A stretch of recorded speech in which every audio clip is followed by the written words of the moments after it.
Ya. Listo. Perfecto.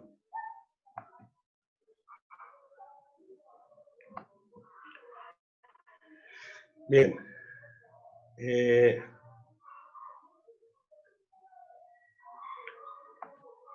Como les digo, a lo largo de estos casi 15 años ha habido todo un proceso de empezar a desarrollar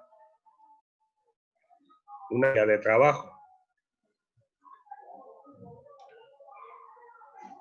Entonces, el fundamento de PRONAES es el artículo 25 constitucional, donde se habla que el desarrollo del país es responsabilidad del sector público, del sector privado y del sector social.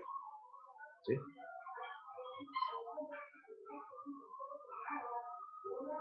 De estos tres sectores, el que está en peores condiciones, con gran diferencia, es el sector social.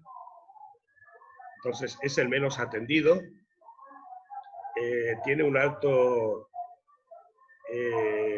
digamos, una alta afectación del tejido social, es muy desintegrado y, pues como indica el padre, los principales problemas que tiene son que es el sector más pobre, es muy partícipe de la corrupción, está sometido a unas condiciones de extrema inseguridad, es el que genera la emigración, básicamente, está básicamente desempleado, son los que sufren la mayor parte de la injusticia social y además son los que principalmente afectan al medio ambiente.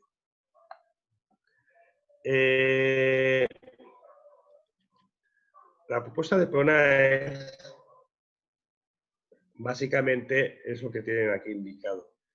El planteamiento es atacar las causas del deterioro social del sector social. Entonces, literalmente, los principales problemas que tenemos en ese sentido es el sistema económico, que realmente afecta de manera muy negativa al sector social, y la propia cultura. Es decir, el mexicano es una persona como muy individualista y muy egoísta a la hora de actuar, como que no entiende muchas veces cómo interaccionar con los demás, nada más ve su propia perspectiva. Por otro lado, para atacar estas causas, un primer paso es unir y organizar al sector.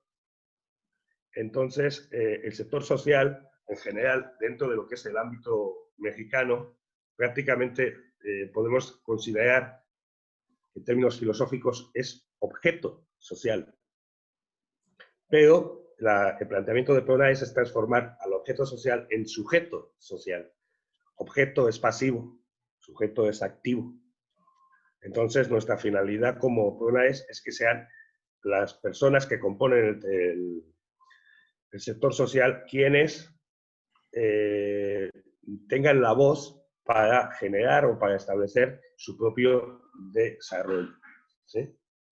Hasta ahora son objeto social. ¿Qué quiere decir? Pues prácticamente son votantes a los cuales hay que ver cómo se manejan para que voten por un partido determinado, sin hacer compromisos en lo absoluto que tengan que ver con su desarrollo.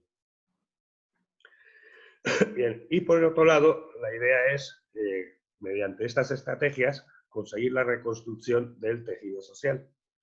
O sea, en el ámbito rural, que es el más afectado con respecto a la pobreza, el deterioro del tejido social es inmenso.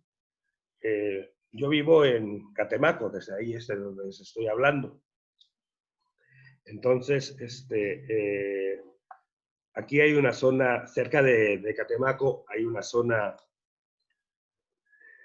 indígena, que es la sierra que está cerca de Minatitlán, la sierra de Tatahuicapan, Pajapan, Soteapan, donde hay etnia popoluca. De hecho, creo que es la única parte del país donde hay popolucas, y son poquitos. Deben haber como entre 50 y 100.000 popolucas. Tienen su propia lengua y sus propias tradiciones. Entonces, las mujeres popolucas en los últimos tiempos desarrollaron un cambio de estrategia reproductora. ¿En qué sentido? De que las mujeres se embarazaban con 50 años. y se embarazaban con 50 años para tener acceso a las prestaciones que les daba el tener un hijo en la escuela. Es decir, ha habido como una especie de deterioro de la relación de gobierno y de las políticas con respecto al sector social, que han llevado a una malinterpretación del sector social, y el sector social se ha acostumbrado a de alguna forma depender del sector público o de las ofertas del sector público, pero el sector público no se basa en el sector social para hacer sus propuestas de desarrollo. Por decir, hay mucha queja del abandono del campo en las zonas rurales veracruzanas, pero por ejemplo los programas como era el Procampo o muchos programas federales, resultaba que en un momento determinado daban el apoyo a las personas que podían demostrar tener tierra, pero buena parte de las personas que tienen tierras no son quienes trabajan la tierra, quienes la trabajan son las personas que a lo mejor la rentan. Pues en muchas tierras en el campo mexicano, en el campo veracruzano, son rentadas para pasto o para milpas. Entonces resulta que el dinero se lo daban al propietario de la tierra, pero no al que la trabajaba. Consecuencia, pues se seguía sin avanzar, nunca. Entonces, de alguna forma, los programas han estado muy mal diseñados y pues la gente se ha acostumbrado a adaptarse a cómo es el programa para ver qué conseguir. Bien, de alguna forma nosotros tenemos una herencia productiva, o mejor dicho, sí, productiva podríamos decir, que viene prácticamente arrastrada desde la revolución industrial.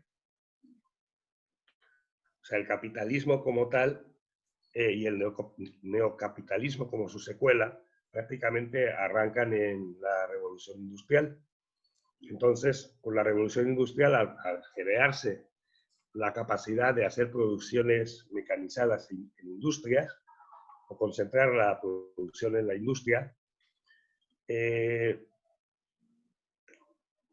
lo que de alguna forma se potencia es el desarrollo de, mejor, primero, el incremento de la productividad.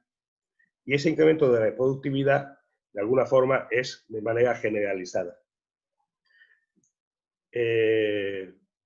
Obviamente, mientras que pues había poca competencia, en el momento en que empieza a haber competencia, se empiezan a generar nichos de mercado, de producción y demás, y se empieza a concentrar la riqueza. Y cuando empieza a haber una cierta limitación con respecto a, digamos, la expansión del proceso de consumo, pues a principios del siglo XX se instaura de alguna forma ya lo que es la obsolescencia programada. Y según ha ido evolucionando el siglo XX, la obsolescencia programada se ha ido incrementando de una manera más radical, hasta el punto de que ahorita, pues, ¿cuánto tiempo dura un teléfono? Y no porque en un momento determinado el teléfono a lo mejor se estropee, si uno lo cuida, lo mima, tiene cuidado de no olvidárselo en ningún sitio y demás, el teléfono puede tener una vida a lo mejor de 10 o de 15 años, ¿sí? Pero al cabo de 4 o 5 años te sacan otra modalidad de teléfono que de alguna manera inhabilita la que uno tiene porque le hace falta más capacidad, mayor volumen de datos, toda una serie de cosas. Entonces, todo está diseñado, de alguna forma, para ser obsoleto en un periodo de tiempo corto. O sea, está programado. Me acuerdo muchas veces de que había una revista satírica en España, y nunca me olvidaré de una viñeta en la cual había un robot al lado de otro, y uno de los robots explotaba. Entonces todos se quedaban así como asustados, y había una persona que decía, ah, no, es que se le acabó la garantía. Y quiero decir, ahorita nosotros en muchos electrodomésticos, productos que compramos, ¿sí? Tenemos una garantía X, ¿sí? Pero se supone que el tiempo de garantía es el mínimo que tiene que durar sin que le pase nada. Pero estamos tendiendo casi a eso, a que cuando se acabe la garantía, pues ya no sirve el producto. Bien. Esta dinámica que arranca de la Revolución Industrial, de alguna forma se ha ido complicando o entretejiendo de una manera cada vez más compleja.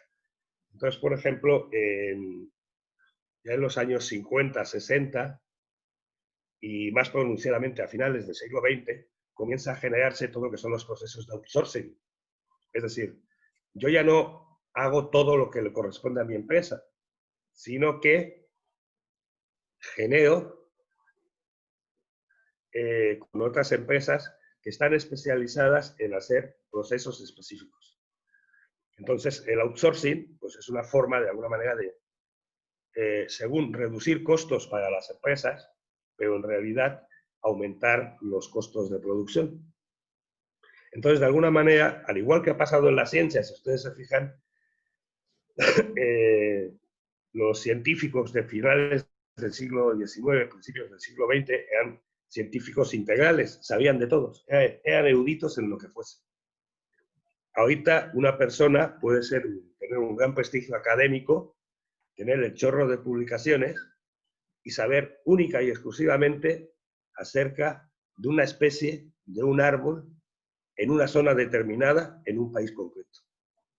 Y sabiendo solo eso, es chingoncísimo desde el punto de vista académico, porque tiene 40.000 publicaciones sobre eso. Es decir, la tendencia ha sido cada vez más a deshacer la integridad y a fomentar más la especialización, tanto en el ámbito económico como el ámbito social, como el ámbito académico. ¿Sí? Entonces, como que es imposible hacerse un planteamiento de desarrollo comunitario que no sea integral.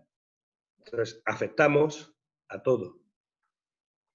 Otro componente básico de ese planteamiento económico liberal y neoliberal es también todo lo que tiene que ver con el medio ambiente. Si ustedes se fijan, pues no había, o sea, en los albores de la revolución industrial, principios del siglo XX, finales del siglo XIX, se valía cualquier cosa a efectos de obtención de recursos naturales para generar producción. No sé si han leído, tiene dos libros muy buenos, bueno, de hecho tres. Bueno, no, Vargas Llosa son dos. Si han leído El corazón de las tinieblas, este es de, ay, ahorita no me voy a acordar del nombre. Ay, no me acuerdo del autor. De hecho, es un autor polaco nacionalizado inglés. Y hay otro, aparte de ese libro, del corazón de las tinieblas, hay dos libros de Vargas Llosa. Uno se llama El sueño del Celta y el otro se llama Joseph Conrad. Joseph Conrad, es correcto. El corazón de las tinieblas es de Joseph Conrad. Y Vargas Llosa tiene un libro que es El sueño del Celta y otro libro que para mí es su obra maestra, que se llama La guerra del fin del mundo. Entonces, en ese sentido, Vargas Llosa es como muy monotemático acerca de la historia peruana de explotación del caucho. Entonces, literalmente, a principios del siglo XX, finales del siglo XIX, la gente que se dedicaba a extraer el caucho, básicamente en las zonas de Brasil y el centro de África, prácticamente eran esclavos. Entonces, los empresarios del caucho lo que hacían es que contrataban a la gente, les decían que les iban a dar ciertas ventajas o que iban a hacerse prácticamente ricos, llegaban al lugar de la explotación cauchera y les hacían la famosa tienda de raya. Total, que pasaban un mes trabajando y debían más de lo que les iban a pagar. Y entonces tenían que estar permanentemente dentro de las caucheras sometidos a unas condiciones horrorosas de trabajo, a jornadas laborales increíbles y, pues de hecho, murieron muchísimos. Entonces, ¿qué quiero decir con eso? Los recursos naturales no importaban. De hecho, hasta la fecha, y ese es un debate que tengo con mi buen amigo el doctor Darío, los recursos económicos, de alguna forma, hasta la fecha siguen siendo una externalidad económica. Es decir, en cualquier sistema productivo, el recurso natural no cuenta como valor económico. ¿Sí? Es decir, ustedes siembran algo. Para sembrar algo, a fuerza necesitan agua. Entonces, ese agua que se ocupa es agua dulce, por tanto es un agua que tiene una capacidad, mejor dicho, es un recurso natural limitado. Y no hay ninguna obligación de reponer el agua. ¿Por qué? Porque ahorita en este momento el agua no se considera que sea algo con valor económico. ¿Sí? O sea, el agua es libre, no cuesta. Es lo mismo que ocurría con el petróleo antes de la crisis del petróleo en los años 70. Si tú tenías la capacidad de en un momento determinado hacer los pozos petrolíferos para sacar el petróleo como tal no tenía valor. Entonces era muy, muy barato. Cuando ya se organizan los países productores, exportadores de petróleo en la OPEP, es cuando le ponen precio al petróleo y ahí ya sí cambió toda la cosa. Pero digamos que todo el deterioro ecológico que nosotros hacemos no está contemplado desde una perspectiva económica. Por tanto, pues no hay ningún tipo de límite. Y eso que lleva a lo que lleva es a una aceleración del deterioro ecológico. Bien. Pueden preguntar cuando quieran, que los veo muy calladitos. Bien. Nuestra propuesta es la organización del sector social. Entonces, de alguna forma, es otro enfoque con respecto a la manera de plantearse la productividad. Es decir, la productividad, en nuestra perspectiva, tiene que estar vinculada a la recuperación económica, desarrollo social y comunitario y a la integración del tejido social. Es decir, no hay productividad si no está vinculada a todas esas ramas que interaccionan con la productividad.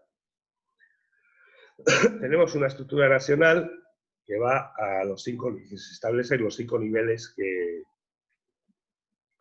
tienen aquí señalados. Entonces hay una estructura nacional, una estructura estatal, una estructura regional y llegamos a nivel municipal y comunitario. Y a efectos comunitarios tenemos los cocosoles, que son nuestro ladrillo de construcción. Son los consejos comunitarios solidarios. ¿Sí? Por otro lado, creemos en el trabajo cooperativo, pero cooperativos en uno de lo que se ajusta a lo que es la ley y la filosofía cooperativista. Que ya ven que en un momento determinado muchas cooperativas en realidad no son cooperativas reales, sino que son varias gentes que por las ventajas que trae la constitución de una cooperativa se juntan, pero no es por una necesidad ni de dinero ni de productos asociados para tener ventajas fiscales, pero en realidad no son cooperativas, son empresas. Entonces, nuestro interés es desarrollar proyectos productivos estratégicos que de alguna forma tengan un impacto fuerte. La constitución de empresas solidarias, en ese sentido, ya les anticipo desde ahorita, nosotros sí tenemos el principal tipo de empresa solidaria que nosotros conformamos serían cooperativas. Ahora bien, esas cooperativas que nosotros conformamos serían cooperativas solidarias, que no son exactamente iguales que las cooperativas tradicionales. ¿Por qué? Una cooperativa normal paga todo lo que es el costo de producción, paga los salarios de las personas que tengan que ocupar. Llega al final de año, hacen el reparto de utilidades de manera equitativa entre todos los socios y hasta ahí quedan. ¿Sí?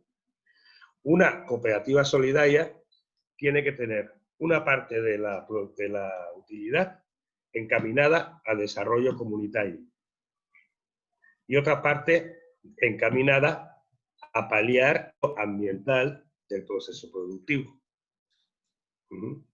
Que no quiere decir que sea la propia cooperativa quien lo haga. Entonces, por ejemplo, ahorita, ayer, el doctor Darío, hablaban aquí en Santiago, una persona que forma parte de la Regional Sur de Ponaes, que lleva un tiempo trabajando en lo que es la recuperación del río Tepango, que es un río que pasa por acá, por Santiago Tuzla. Entonces, un río, pues ven que es digamos, un elemento geográfico de larga extensión. Entonces, es impensable que empecemos o queramos recuperar el río desde un punto de vista local. Entonces, si tenemos, por ejemplo, no sé, 40 cooperativas cuyos territorios estén en la cercanía del río, ¿sí?, podemos separar dinero para hacer acciones para la recuperación del caudal del río. Por ejemplo, reforestaciones de la zona cercana a los márgenes del río, cosas de ese estilo, pero con un fondo común de todas las cooperativas. Entonces, nosotros es como pensamos, es decir, nuestra perspectiva no es operar de una manera concreta, de que yo tengo el dinero, yo manejo todo el dinero todo el tiempo y lo ocupo de la manera en que a mí me parece, sino que todo lo que es Ponaes es una entidad grande que interacciona en todos los niveles, ¿sí? Por otro lado, como dijo el padre en su momento en una de las presentaciones, somos un equipo multidisciplinar. Entonces tenemos profesionistas de muchos ámbitos académicos. Predominan mucho los ingenieros, sobre todo agrónomos, veterinarios, ahí tenemos muchos. Pero también tenemos psicólogos, tenemos sociólogos, tenemos un amplio rango de expertos que de alguna manera pueden abundar sobre el academicismo que queremos llegar a desarrollar de esta propuesta. Por otro lado, nosotros como Ponaes somos más tendentes al uso de medicinas alternativas más que medicina tradicional. Entonces, una de nuestras propuestas integrales son las vías de la salud, donde se emplearía básicamente medicina alternativa, sobre todo procedente de herbolaria y de remedios tradicionales.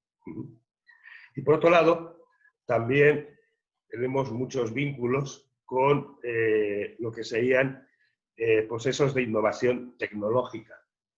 Es decir, intentamos ser, o vamos a intentar ser, lo más limpios posibles en cuanto al manejo de tecnología, ¿sí?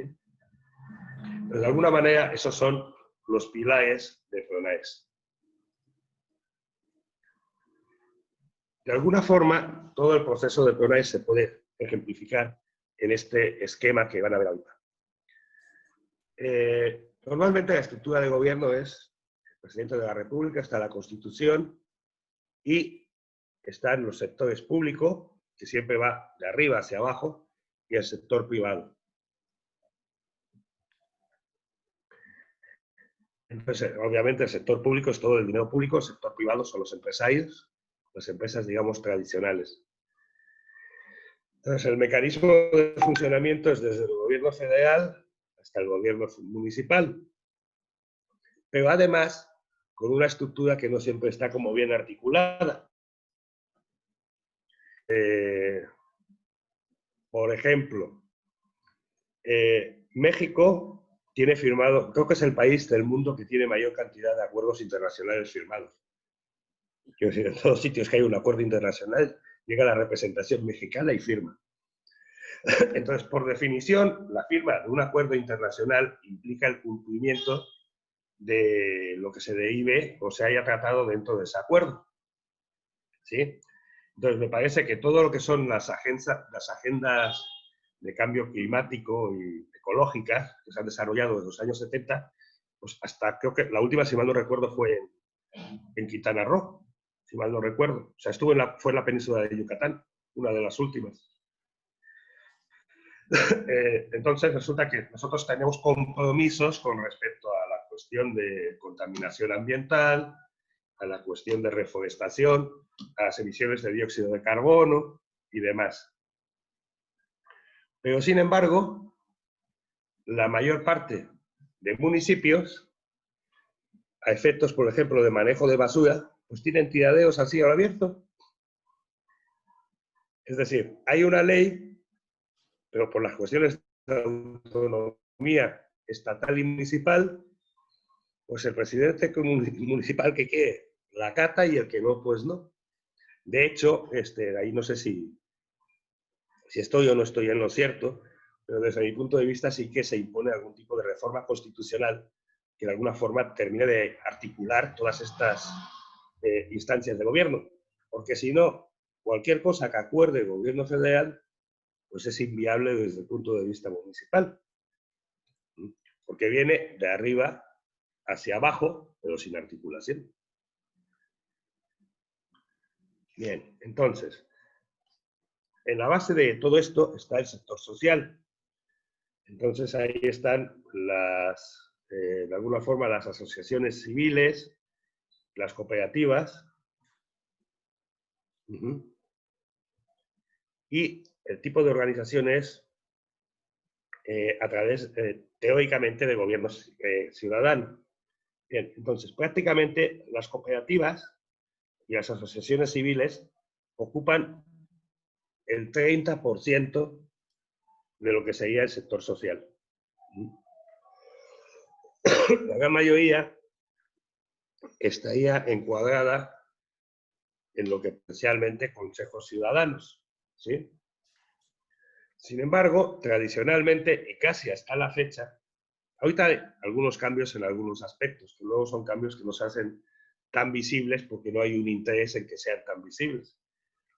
Pero hasta prácticamente el nuevo gobierno, el 30% del sector social que estaba encuadrado o representado por cooperativas o por asociaciones de la sociedad civil o por grupos sociales, acaparaba todo el recurso público encaminado al sector social. Es decir, que el 70% del sector social en realidad nunca recibía nada, o casi nada. Entonces, la propuesta de PRONAES es exactamente inversa a la propuesta federal. Es decir, nosotros partimos del ámbito territorial mínimo, que sería el COCOSOL, el Consejo Comunitario Solidario, que es comunitario, ¿sí? Esos consejos comunitarios, de alguna manera, tienen una capacidad de gobierno ciudadano sobre lo que sería un municipio. De hecho, hay una persona que es la encargada de coordinar los cocosoles de cada municipio, o va a ser la encargada de hacer ese trabajo. El Consejo Ciudadano, de alguna manera, es el que va a plantear sus necesidades a la estructura regional de PRONAES que le corresponda. La estructura regional va a transmitir esas necesidades a la estatal y, por último, la estatal a la nacional. Es decir, aquí no se le ocurre algo al padre Linares y dice, vamos a hacer esto. Es al contrario. En el pueblito de no sé dónde tienen una necesidad que nosotros le planteamos al padre Linares que cómo vamos a poder resolverla. O sea, es exactamente el proceso inverso al gobierno normal. ¿Sí?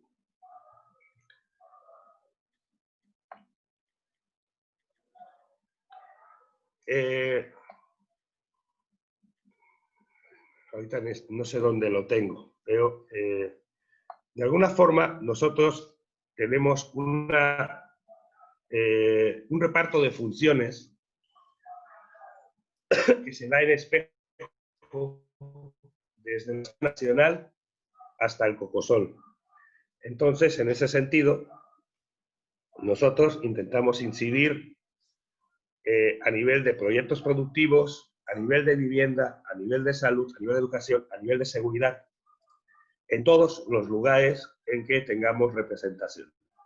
Entonces, los cocosoles tienen como una estructura también de carteras, donde cada uno de ellos, cada una de esas carteras, atiende una necesidad específica de la comunidad.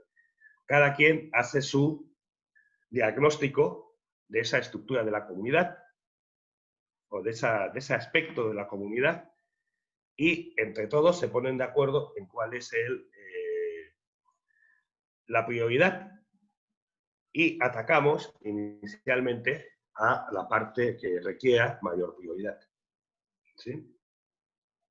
Pero aquí, o sea, en el lado izquierdo, perdón, derecho de la pantalla, el lineamiento va desde el presidente de la República y el Ejecutivo hasta el sector social. El planteamiento nuestro es al revés. Es desde el ámbito del sector social hasta el presidente de la República. De hecho, esta línea prácticamente nunca ha existido o ha estado estructurada. Entonces, con eso pretendemos de alguna forma afectar a todo lo que van a ser también políticas públicas. ¿Por qué? Porque a lo mejor las políticas públicas hasta ahorita mucha gente las hace desde el despacho. Pero en un momento determinado, si ya está esta información de abajo hacia arriba, tenemos una fundamentación para forzar de alguna manera que se hagan las políticas públicas de acuerdo a las necesidades reales del sector social. De hecho, nosotros vamos a tener bases de datos para todo. Ya le anticipo, doctor Darío, nosotros vamos a tener una plataforma digital donde prácticamente cualquier cosa que hagamos va a quedar registrado y va a quedar acumulado en bases de datos. De hecho, no todo el mundo en el gobierno nos ve bonito, porque en un momento determinado somos una amenaza para muchas cosas. O sea, por decir, aún no termino de componer la encuesta básica que se va a emplear en los cocosoles. Pero, bueno, primero les explico un poquito. El cocosol, como digo, es la estructura básica territorial. Entonces, un cocosol se organiza en base a una metodología. Entonces, inicialmente nosotros lo que hacemos para formar un cocosol es convocar a toda la gente de una comunidad determinada que conozca de PRONAES y quiera acercarse a PRONAES. Y en esa reunión, de alguna forma, les damos a entender nuestros objetivos y damos la chance de que se incorporen al cocosol las personas que quieran hacerlo. Pero nuestro criterio de selección no es jerárquico ni político. De hecho, nosotros en PRONAES tenemos dos premisas básicas, que son: no hay ningún tipo de distinción de religión y no hay intervención política. Pero si cada quien puede votar a quien le dé la gana, no va a haber una discriminación por querer ser o votar a un partido o votar al otro. Pero en PRONAES no se habla de política. Quiero decir que no se puede ocupar nada de lo que nosotros sacamos con una finalidad política. No podemos discriminar por religión. De hecho, ahorita a estas alturas del partido, a pesar de que el padre Linares es católico, yo diría que hay muchos más protestantes dentro de PRONAES que católicos. Como que tienen otra percepción de la cooperación. Es diferente. ¿Sí? De alguna manera siempre digo yo muchas veces en las clases que el purgatorio, entre comillas, es una maldición. Porque los protestantes, como no tienen, o sea, con los protestantes, según lo que tú hagas en la vida, o te vas al cielo o te vas al infierno. Pero aquello de tener un punto intermedio como el purgatorio, que puede que si hay determinado tipo de injerencias, pues puedo prosperar hasta el cielo, para un protestante no existe. Entonces tienen que ser como lo más de hechos posibles, que no quiero decir que lo sean, pero como es que es una especie de, ¿cómo les diría?, de premisa de vida que tienen que asumir de una manera muy distinta que al católico. Sí, porque, pues sí, depende de lo que hayas hecho, pues te va de una manera o te va para otra, pero no hay posibilidad de mediación. Entonces, la gente que de alguna manera tiene una religión de tipo protestante tiene otra perspectiva de lo que es la integración social. Regresamos en un minuto para... tenemos un minuto, regresamos a la sesión, a la tercera parte. Claro que sí. Gracias. Gracias, doctor. Esperamos entonces y ya continúo. Así es. A ver.